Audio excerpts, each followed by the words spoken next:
Hey folks, this is ioEther back with some more World of Tanks. As you can see, this is Merker. He's in his tier 10 tank, the Object 277. I gotta say, this is one of his favorites of late, which is why we've seen so many games with him in it. And I'm sure I'm gonna get some more as time goes on. Anyways, this is a tier 10 game on Cliff, and he's platooned up with Off-Duty Ninja. And only one of them has the epic camo on. And we'll let you guess who that is. Anyway, so this is one of the newer tier 10 Russian heavy tanks. And it's a beauty of a tank. Good speed on it. Actually, I can't think of one thing about this tank I really hate. The front armor isn't bad. It's got enough roundness and angles to it that unless people actually know what they're doing, they're likely to bounce. It's got enough speed that he can get here before the medium tanks do.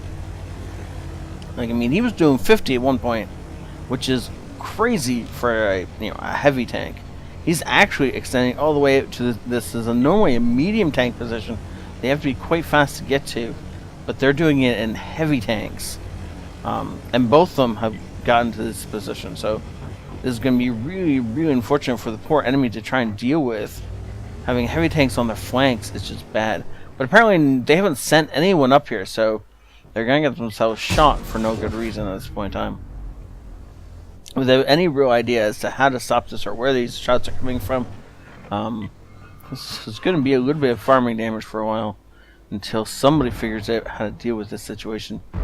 As Ninja takes his tracks off, unfortunately, oh yeah, nope, not able to get the shot in. Angle is too steep, and in fact, oh, actually the E50 knows where the shots are coming from, and he is returning a little bit of fire. I don't think he's going to be very effective, though. I guess he actually punched around through Ninja somehow, but in return, I mean, these two guys are just punishing everybody who's anywhere near them.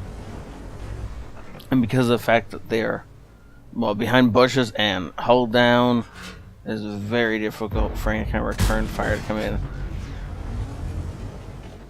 You know, I say that. There is a lot of actual return fire coming in. It's just not doing much. Effective return fire is, I guess what I meant to say. And actually, the only person getting shot right now is Ninja, with Merc just sitting here and dishing out damage and never really coming in under fire. And that's of course because he's using the double bush mechanic. Because he's firing, ooh, nice shot, through a second bush before it makes contact with the enemy. Either this bush or the top of this tree. Nobody actually knew where he was. It's possible he'll get spotted by that T-44 up there. It's possible he's been spotted by about now. But up until this point in time, yeah, now he gets spotted. That's the first time he's been spotted in a long time. Possibly all game. I wasn't really keeping track of that. And so, I mean, when you end up spotting an enemy heavy tank behind all of your lines, you have a real issue. Now, something else to note is these are two tier 10, I almost said tier 9, tier 10 heavy tanks of the opposite variety. They are immobile, they are armor heavy, and they have large HE guns. Very much the exact opposite to the 277s. Large flat armor, by the way, refers to our, well, smaller but curved armor. Oh, come on, Merc, get that shot off. Really? Really? Oh, I guess 490 average, okay. I guess don't flip and do not get yourself stuck. I will cackle forever, and you know I will. As he takes out the artillery and starts pushing forward, a person were to try to push through the middle. Pushing down here is going to put you on low ground. Obviously, you're below the enemies. I don't know how I feel about that, especially when you're going to want to push up and into the Type 5s. That's going to kind of suck. But this poor even 90, you missed. How did you miss that shot? And just don't run into the friendly. So yeah. I don't know where our friendly is going though. Apparently he hasn't heard this thing called being capped out, and how it's bad for your team if it happens. Because these guys, the guy was going the wrong way. He was chasing an ELC even 90. I mean, why? One reset, and so Ninja gets the reset. Unfortunately, Marker is not able, or maybe someone else got reset, but eventually Ninja gets a reset, and now we are a little bit more free to do things, a little bit more free to play this, as we should be playing it versus fast and loose. Because, of course, when you're going for that reset, there isn't sometimes time to set up right, take it slow, do everything the proper way. Sometimes you really just got to get in there and fire that shot, reset the cap, and then take it slow from there.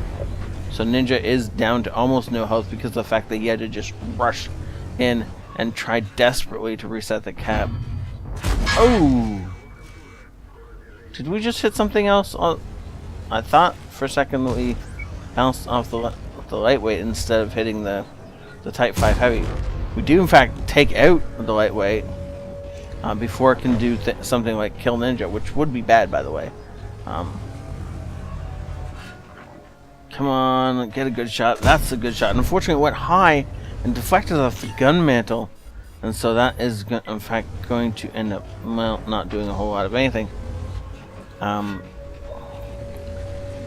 With a Type 5 on our base and Type 5 in that corner, it's going to make it kind of difficult to take these guys on, because you can't really push on either one without the other one, well, you know, be able to do something about it. Again, a shot, instead of going where he aims it, it curves off to the right side and impacts that gun mantle. He's not going to be able to go through the gun mantle.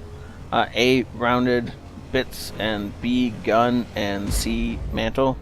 I mean, they're seriously? Why? You got heat load. You should have been shooting for the side of the turret. Side of the turret is what you want to shoot, not the hull. Oh, I thought we kept this out. Oh, we did cap this out. Okay. I forgot about that whole mechanic with World Tanks, where as long as you're killing stuff, the counter for when the game ends actually keeps resetting. So you can actually make the chain go incredibly long as stuff is dying all the way through it. Third class master badge. Not the best in the world. Fighter for effect. Nothing else done. This isn't really a game about how amazing Marker was. This isn't really a game about how amazing Ninja was. This is really more of a game about how if you can get to a spot that nobody thinks you can get to because you're using advantages of your tank that no one really thought about in a certain way. Pubs is really good for that sort of thing. If you have speed, you can get places nobody thought you can possibly get. If you have armor, you can, you know, side scrape or whatever off buildings, and other stealth, other things where you can get advantages for your team the other team may not be thinking about. So while we got advantages of getting around the entire side of their team and just opening up, you know, on the back of their flanks, while we did that, at the same time those Type 5s walked through our team and started capping the base. And so both ways of playing were perfect for the tanks they were playing. It's just which one ends up being the better one. In this case, we got more support from our team rather than they just died, so we win.